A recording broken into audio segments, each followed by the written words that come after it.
Well, I've given away my stance in the title, and if you already know about the term IGO UGO and its alternatives, you will already have an opinion. Thank you for the comment expressing your opinion. Please stay to enjoy the video and I'll explain why I think IGO UGO is not a bad aspect of Warhammer 40,000. Let's start with what it is for those people unfamiliar with the term. The basics of IGO UGO: in a battle round, each unit will activate, but one side activates all of their army, and then the opposing player activates all of their army. I go with my whole army, and then you go with your whole army. If you have played Warhammer 40,000 in the last 20 years, this is how you played it if you followed the rulebook. But IGO UGO is not popular, and as 8th and then 9th edition and shortly 10th edition comes to a close, there are requests to change 40k to an alternate activation system. So this video will look at the basics of the two systems, IGO UGO and alternate activations, and why, despite the criticism, I think 40k should stay as an IGO UGO system. So what are the criticisms? There are two big problems. Problem one is Alpha Strike. The player going first can do a lot of damage and force a death spiral. I knock your army down to 80% strength, you can't hit me back as hard, so I go down to 90%. Turn 2, you go down to 60%, I get knocked to 75%, and then you're down to 40% and I go down to 70% for the third turn. You have almost no way of fighting back with any effect. To stop this, you have to hide behind walls, and almost all of the deployment zone of both armies has to be covered in line of sight blocking terrain. Every fight is city fight. If it's not, the game doesn't work. This was a much worse problem in 8th edition.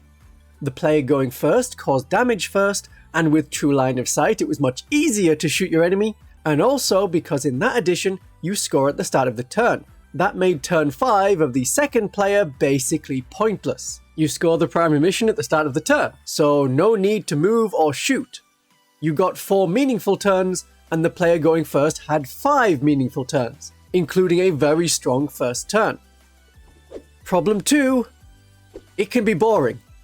You do nothing except wait to roll some armor saves while I get to plan and maneuver and make shooty pew pew noises.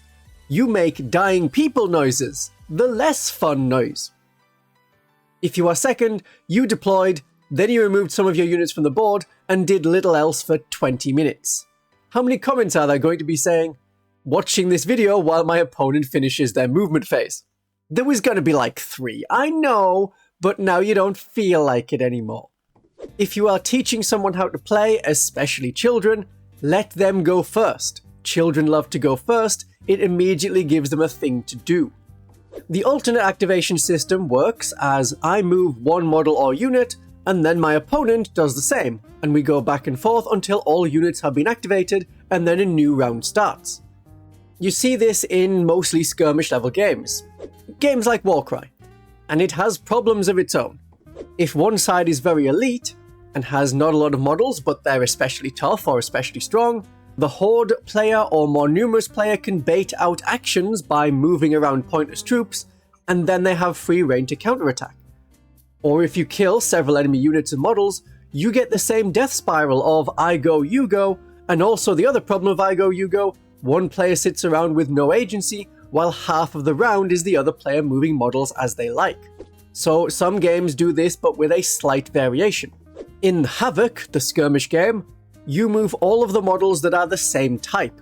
So you will move all of the Darkest Suns units, or all of your Khan Trooper models. Kill Team has a little bit of that. Every model will activate on their own, but some models, like the basic troopers, can be activated as a group. Bolt Action and Conflict 47 have alternate activations, but a random order. So if there was 6 British units versus 4 Italian units, you would put like 10 tokens in the bag, that's 6 plus 4, and they're drawn randomly. You activate the first token, then you draw another token to see what comes next. So it might be British then Italian back and forth with an extra British activation at the end, or it might be all of the Italian units first. You don't know, so you have to plan for each possibility. But I think 40k should be an IGO UGO system. It's more for theme than anything else. In IGO UGO, you move your whole army so you can plan maneuvers on an army-wide scale, not reacting to a thing that happened a minute ago, which is more what you get in skirmish games and platoon level games, like Conflict 47, like Warcry and Kill Team.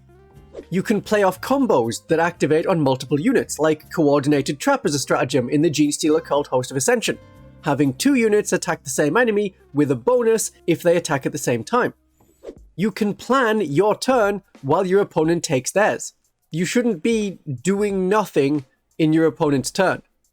Alternate activations is more frantic, and I think that better suits a skirmish game, which 40k is not. Not with the army size you see in almost all 40k battles. And you don't get much pure IGO UGO in wargames anymore. So there's IGO UGO, but with a twist. In Infinity, one player goes, but not every model has to activate. You have a pool of action tokens based on the number of models in your force, but one model can be activated multiple times using those tokens, and there's a lot of other player action. I move a model, you shoot as I come into the open. I do another action and it continues with your limited reaction options. But most of the game is these reactions, so setting up in preparation to shoot is important. Age of Sigmar is IGO UGO, but there is also the double turn mechanic. I go, and then I go again. In each battle round you roll to see who goes first, so I could be taking my turn at the end of battle round 2 and then at the start of battle round 3. You can't alpha strike with everything because if that 80% hits back twice, you, the attacker who went first, end up spiraling. It is random if and when it happens, and you can choose not to have it yet. As the second player you could wait and hope it comes up again at a more opportune moment. And Age of Sigmar is a very melee combat game. And within a player turn, it alternates combat activations which prevent alpha strikes as charging units don't have fight first. I charge 3 units in, one of my units attacks, one of your units attacks probably against one of mine that hasn't fought yet, and then my third unit that did charge will fight. Picking which unit to fight back with is usually very obvious, it's not massively tactical, but your choices can matter a bit during your opponent's turn. There's an IGO UGO, but with a bigger twist, in 40k's Apocalypse that came out in 2019. A sort of middle ground between alternate activations and IGO UGO. You activate a detachment, a large-ish part of your army. One side moves and shoots and fights with a contingent and causes damage, and then the other player does the same with one of theirs. The extra part of Apocalypse was that no casualties are removed or saves made until the end of the battle round. That stops alpha strikes and death spirals and has the fun thought of, have I killed that unit and should I attack elsewhere, or am I at risk of wasting attacks on overkill? Or you can have activations based on the orders that a model was given, like in Kill Team 2018. One side moves, the other side moves, but then who shoots is dependent on what orders the models were given. Models that remain stationary can shoot first, and you activate each kind of order. Middle-earth strategy battle game takes a variation of 2nd edition 40k, but better. One side moves, the other side moves, one side shoots, the other side shoots. Combats are split up and dice rolled simultaneously to win a fight. IGO UGO split into phases, with rules to break the cycle, like heroic actions. Are you liking this video so far? Then share it with a friend. If you don't like the video and are ready to turn it off, share it with an enemy. So rather than saying, okay, it's going to be 11th edition of 40k, let's just keep things basically the same, some part of these other games could be used to slightly modify 40k's IGO UGO. Because 10th edition has more for you to do in your opponent's turn than roll armor saves and plan what to do next. There are defensive stratagems, reactive moves, firing Overwatch. How and when you use that gives you something to do with your mind besides disassociate and wonder how different your life would be if you hadn't spent 100 hours painting this army and taken up guitar instead. Your life would be worse. Buy more models through my affiliates, buy paintbrushes through Golden Maple, my discount code is the best discount code. It's 20% off when you use the code Vtuber instead of 15% off you could find elsewhere. But when it is your turn in 40k, you act with your whole army without worrying that the game will be a repeat of one man steps out, alternate activations mean that that man gets shot, and then repeat. This is something I didn't like about Infinity, that was the feeling I got when playing it. In 40k's 10th edition, missions score at the end of the second player's turn 5.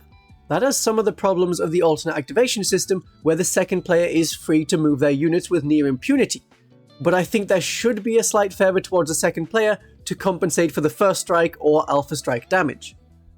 If you did alternate activations with units, then the Genestealer Cult and the Orc Hordes would have a lot of freedom of choice against Chaos Knights with an army of 4 models.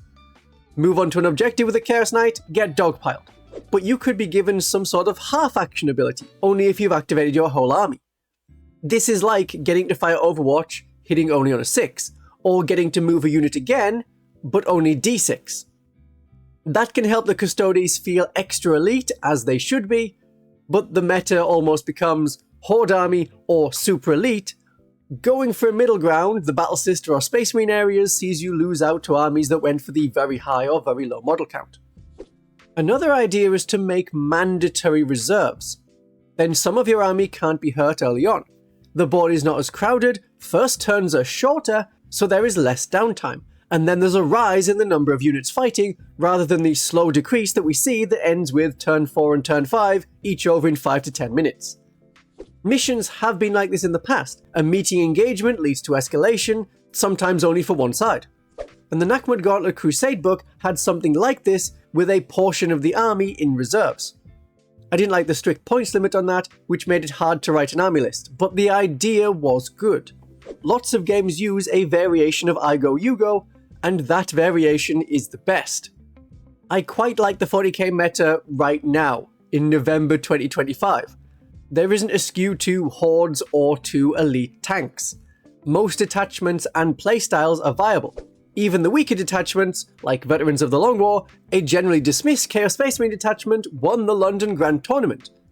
With my coaching available through Ko-fi, I helped a Brood Brothers player go 3-2 in a tournament and then get 4 wins and 1 loss in their next tournament.